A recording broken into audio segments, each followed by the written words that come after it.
So, have you ever found yourself, in a hospital or maybe a clinic waiting room and just looked around? I mean, really looked at the chairs, the beds, all that stuff. Probably not something most people focus on, right? Yeah, They're usually there for other reasons. exactly.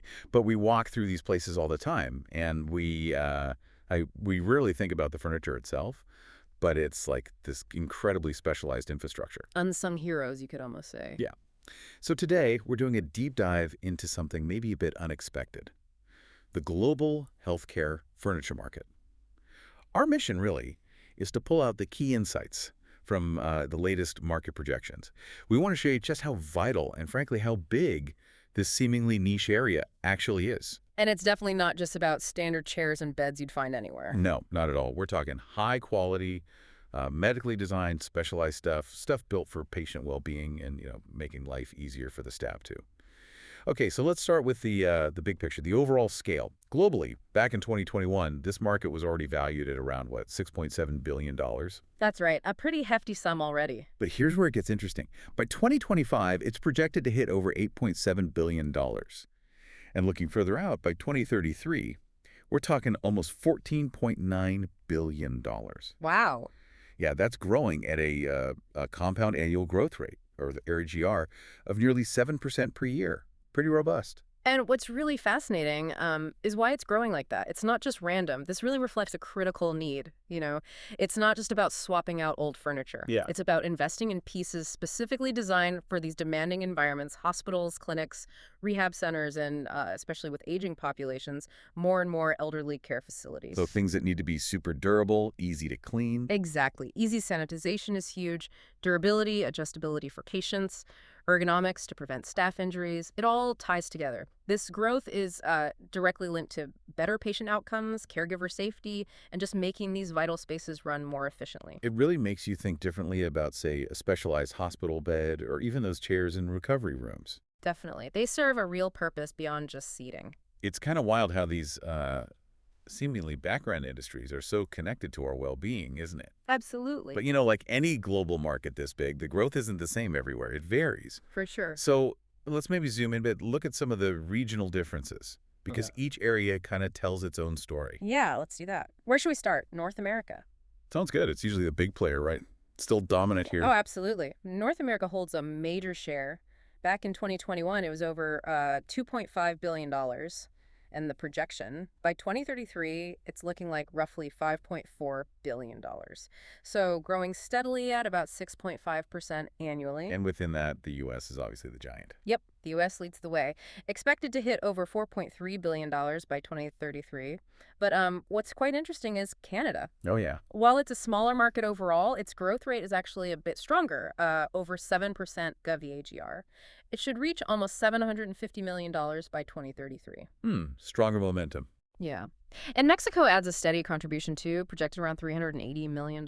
It just shows, those established healthcare systems, they're constantly investing and upgrading. Okay, makes sense. Now let's hop across the Atlantic. Europe. Also a pretty significant piece of the puzzle, I imagine. Very much so, a major contributor. How does it look there? Similar trends to North America. Pretty similar growth rate, actually. Europe's market was about $1.4 billion in 2021, and it's set to more than double, hitting over $3 billion by 2033. That's also around a 6.5% annual growth. Okay. Any standouts within Europe? Germany. Definitely German. They really seem to be an innovation leader in this space. Projected to reach well over $600 million by 2033, and their growth rate is strong, over 7.2%. So it's not just size, but pushing the tech forward. Exactly. It seems like Mm, they're really investing in that cutting-edge medical infrastructure, which kind of lifts the whole European market. right. And what about other key players? UK, France? The UK shows healthy growth too, heading towards $475 million by 2033. France is a bit more modest, around 5.9% growth, reaching about $360 million. And then you have steady expansion across places like Italy, Russia, Spain. Spain's looking at around $250 million, and Sweden about $197 million. So broad-based growth across the continent, really. Yeah, it really shows how these mature healthcare systems are continuously improving and upgrading their facilities. Okay, now, let's shift to what you call the real powerhouse of growth, Asia Pacific. You But mentioned this region has the highest EGR overall. What's driving that kind of, acceleration? It's pretty incredible momentum, honestly. The market size there was about $1.7 billion in 2021, projected to hit a really impressive $4.2 billion by 2033. And yeah, that's the highest regional and powerhouse, over 7.8% annually. Wow. And China's a big part of that, I assume. China's huge, definitely the regional powerhouse, set to grow to over $1.3 billion by 2033. But get this, India. India. India is outpacing everyone. Its market is projected to rise to nearly $600 million by 2033. And its growth rate, an astonishing 8.8% CAGR. Nearly 9%. What's behind that? It seems to be driven by massive healthcare reforms happening there, plus a rapidly growing middle class demanding better healthcare access and quality. It's not just market share, it's a really powerful sign of how healthcare is expanding for, well, billions of people. It's fundamentally changing things. That's a major shift. What about other parts of APAC? Japan, Australia. They show consistent growth, too. Japan, South Korea, Australia, they're typically in that solid 6-7% growth range. And then you have places like Singapore and countries across Southeast Asia. They're seeing really rapid digitization and modernization in healthcare. So tech upgrades driving furniture needs too. Exactly. Reflected in their strong growth rates, often over 8%. That momentum, especially in India, is just, yeah, incredible. Cool. Okay, let's pivot again. South America, what's the picture there? South America shows very healthy growth as well. The market was around $425 million in 2021, projected to reach nearly $1 billion by 2033. That's a strong 7.2% annual growth. Respectable numbers. Brazil leads, I imagine. Naturally, yeah. As the largest economy, Brazil is expected to hit over $380 million by 2033, but Argentina also shows really strong growth, heading towards $185 million. That's like a 7.8% CAGR. Almost matching India's pace there. Pretty close, yeah. And then Colombia, Peru, Chile, they all contribute steadily. Chile specifically looking at around $85 million. It definitely points to, increasing investment in modernizing healthcare infrastructure across the continent. Good to see. Okay, what about the Middle East? A region we often hear about for big infrastructure projects. Yeah. How's healthcare furniture fitting in? Oh, it's definitely expanding dynamically there. From about $300 million in 2021, it's estimated to reach nearly $690 million by 2033, growing at over 7.1% annually. Also quite strong. Who's leading? Saudi Arabia leads the charge, projected to hit over $180 million. But interestingly, Turkey, the UAE, and Qatar are all clocking in over 7% annual growth, too. The UAE, for example, is approaching $126 million. It really reflects those significant government investments in new hospitals, new clinics. Often built to high international standards, right? Exactly. Which demands high-quality furniture to match. Okay, makes sense. So finally, let's round out our regional tour with Africa, a continent where healthcare infrastructure is definitely evolving. What can we see there? Indeed. Africa's market is growing too, from about $220 million in 2021. It's projected to reach over $500 million by 2033. That's achieving a respectable 6.5% annual growth, similar to North America and Europe in terms of rate. Interesting. Any specific countries showing notable progress? Well, Nigeria, being Africa's largest economy, shows significant progress. Its market value is said to approach $73 million by 2033, and South Africa is another key market. It's actually growing a bit faster, over 7% annually, projected to reach over $217 million. So real investment happening there, too. Yeah, it signals a clear effort across the continent, or at least in key hubs, to improve healthcare access and facilities. And often that starts with the foundational stuff, like, patient-centric furniture. So, okay, when you step back and connect all these dots, what's the big takeaway? The main theme here isn't just expansion, it's that the global healthcare furniture market is actively transforming. Transforming how? It's driven by this mix of critical factors, right? Mm. You've got ongoing hospital upgrades and brand new construction. You have the demands of aging populations everywhere. Then there's the absolutely critical need for infection-resistant surfaces. That's huge now. And continuous ergonomic innovations for both the patients and the staff. Right, protecting the caregivers, too. Exactly. And you see every region, from the established markets like North America and Europe to the fast-growing ones in Asia Pacific and South America. They're all investing in this vital, often kind of hidden infrastructure. And that brings up a really important point for you listening right now. How does this growth, these billions we've been talking about, actually impact the quality of care that you or maybe your family might receive down the line? How does it reflect these bigger trends, global health, economic development? Even just changing demographics, understanding these hidden markets really gives you a richer picture of the world, doesn't it? It really does. And it also makes you think, beyond the current numbers.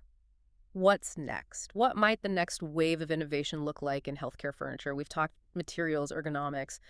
But what about, say, the rise of telemedicine? How does that change furniture needs? For personalized medicine. Exactly. Or even, the growing pressure for environmental sustainability. How will those factors shape this crucial sector in the coming decades?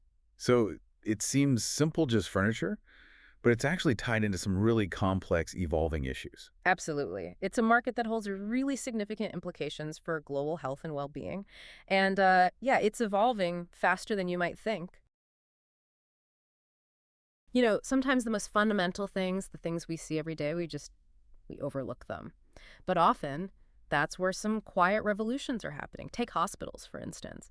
What if the chairs you sit on, the bed a patient rests in, what if those were actually as cutting edge as the surgery being performed down the hall? That's a really interesting way to put it because, well, that's kind of what's happening now. Healthcare furniture, it's not just about, basic utility anymore. It's become this incredibly dynamic field. We're seeing so much innovation, tech integration, sustainability, and it's all focused on the patient. It's evolving really fast. Absolutely. And that's what we want to unpack in this deep dive today. We're going to look at the key dynamics driving this market forward, maybe some of the things holding it back too, and definitely the trends shaping its future. And just so you know, we're basing this discussion on some solid research insights from healthcare furniture, dynamics, challenges, and future trends, which draws on work by cognitive market research. So this is a well-grounded exploration for you. Okay, so growth drivers. What's really pushing this market forward? Where should we start? Well, the first big one is pretty straightforward, but huge in scale. The global boom in hospital infrastructure development. Ah, okay. Yeah, So just building more hospitals and clinics. exactly. Think about urbanization, government spending more on public health. It's leading to this massive surge in construction. Hospitals, clinics, long-term care centers. And every single one of those places needs specialized furniture. Hospital beds, obviously, stretchers, those over-bed tables, medical-grade seating. And the focus now, it's really shifted. Comfort, hygiene, functionality, these are top priorities. It's not just ticking a box. Both public and private sectors are demanding higher standards. Okay, that makes sense. More buildings need more stuff. But is there something else, maybe a bigger societal shift that's also driving demand, like population change? Oh, definitely. That's the second massive force. Right. The aging global population. It's not just a trend. It's a fundamental demographic shift we have to Yeah. address. With more people living longer, the need for long-term care isn't just a priority, it's becoming a necessity. And that means different kinds of furniture, right? Absolutely. Mm. It requires really thoughtful design. We're talking ergonomic recliners, maybe with lift assistance, geriatric beds designed specifically to help prevent falls, mobility aids that actually support caregivers too, not just the patient. Plus, you have the rise of home health care, more retirement communities, all needing specialized furniture that works in those settings. So demand is just climbing. Right, so we've got Um, new facilities, an aging population needing specific support. What's Yeah. another key factor? Maybe it's something about the patient's feeling, their experience. That leads perfectly into the third driver. Yeah. This huge focus now on patient experience and comfort. Healthcare spaces themselves are changing. It's not just about being sterile and functional anymore. It's about creating genuinely therapeutic environments How does furniture play into that? in so many ways. Think about using calming colors and textures, surfaces that are antimicrobial, not just easy to clean, but actively fighting microbes. Or in pediatric clinics, fun, child-friendly furniture that makes it less scary. Even waiting rooms using soft seating, planning the space better to reduce anxiety. So it's not just about looking nice. Not at all. It's really about easing stress, improving mood, which can actually contribute to faster recovery. Furniture is becoming a central part of that whole healing environment strategy.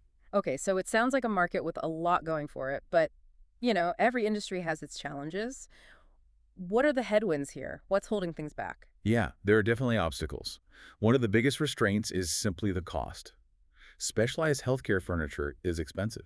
Why is that? Just better materials. It's a combination of things. You've got advanced features, like electronic adjustments, integrated sensors sometimes. Then the materials themselves, highly durable, often antimicrobial finishes, plus all the R&D that goes into it. Compared to standard office or home furniture, the price point is significantly higher. And that's a real barrier for, say, smaller clinics or hospitals in developing regions, even if they see the long-term benefits. I can see that. The upfront cost is tough.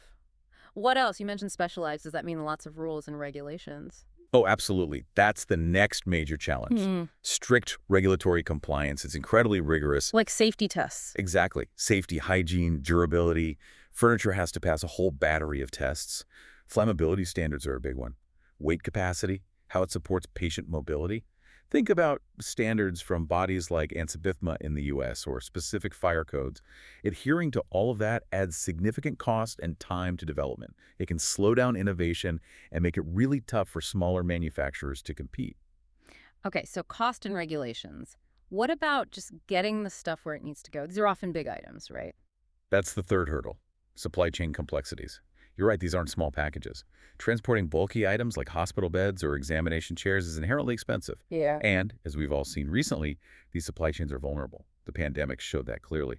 But also raw material shortages, steel, foam, certain plastics or fabrics, and even geopolitical issues impacting shipping routes. Right. Disruptions can really mess things up. Completely. If a hospital is relying on international suppliers for a big order to equip a new wing, these delays can push back project timelines significantly. That directly impacts their ability to provide care. So, despite those hurdles, cost, regulations, logistics, the industry is moving forward. Let's shift to the future. What are the exciting trends shaping tomorrow's healthcare spaces? Yeah, there's some really interesting stuff happening. One key trend is the move towards modular and mobile furniture. Meaning easy to rearrange. Exactly. Hospitals need flexibility more than ever. Think about needing to rapidly reconfigure a ward during a surge or adapt a space for a new type of treatment. So we're seeing more mobile carts, beds that can be folded and stored compactly, modular nursing stations, things that let staff quickly change a room's layout without disrupting care. This adaptability is crucial, especially in high-pressure areas like ICUs or ERs. That makes a lot of sense. What about technology? Is furniture getting smart? It definitely is. That's another major trend, the integration of smart technology. What does that actually look like? Like a chair with a USB port? That's part of it. Sure, built-in charging is becoming common. But it goes further. Think electronic height adjustments that make patient transfers easier and safer for staff, or beds with integrated sensors that can connect to patient monitoring systems. Maybe tracking movement to prevent pressure sores, or alerting nurses if a high-risk patient tries to get out of bed.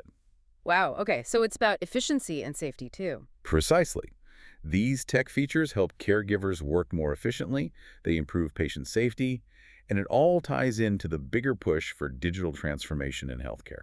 And finally, let's talk about sustainability. It seems like that's becoming critical everywhere. How is it playing out in healthcare furniture?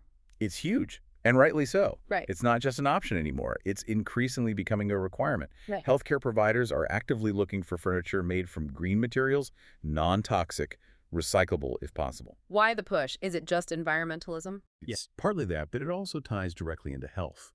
Using materials with low VOCs, volatile organic compounds, improves indoor air quality, which is vital in a hospital with vulnerable patients. So you see things like certifications becoming important, FSC certified wood, meaning it's from sustainable forests, or products made using eco-friendly manufacturing processes. It's about reducing the environmental footprint of healthcare itself, which aligns with broader public health goals. So pulling it all together, what we're really observing is this healthcare furniture market evolving super quickly. You've got these big demographic drivers, this intense focus on the patient experience, and all this cool tech integration. Yes, there are challenges. Cost is real. Regulations are tough. Logistics can be tricky. But the industry isn't standing still. It's actively innovating to create solutions that are smarter, safer, more adaptable, really trying to meet these rising expectations. So, what does this all mean for you listening right now or for your loved ones? It means these seemingly simple objects, chairs, beds, tables, are becoming incredibly important. Whether it's making a hospital stay more comfortable, actually enabling better, safer care, or contributing to a healthier planet, healthcare furniture is clearly a foundational piece in how our health systems are changing. Here's something to think about. Consider how these evolving pieces of furniture aren't just passively supporting patients anymore. They're actively starting to shape the very definition of what a modern, effective, and humane healthcare space really is, and that affects all of us.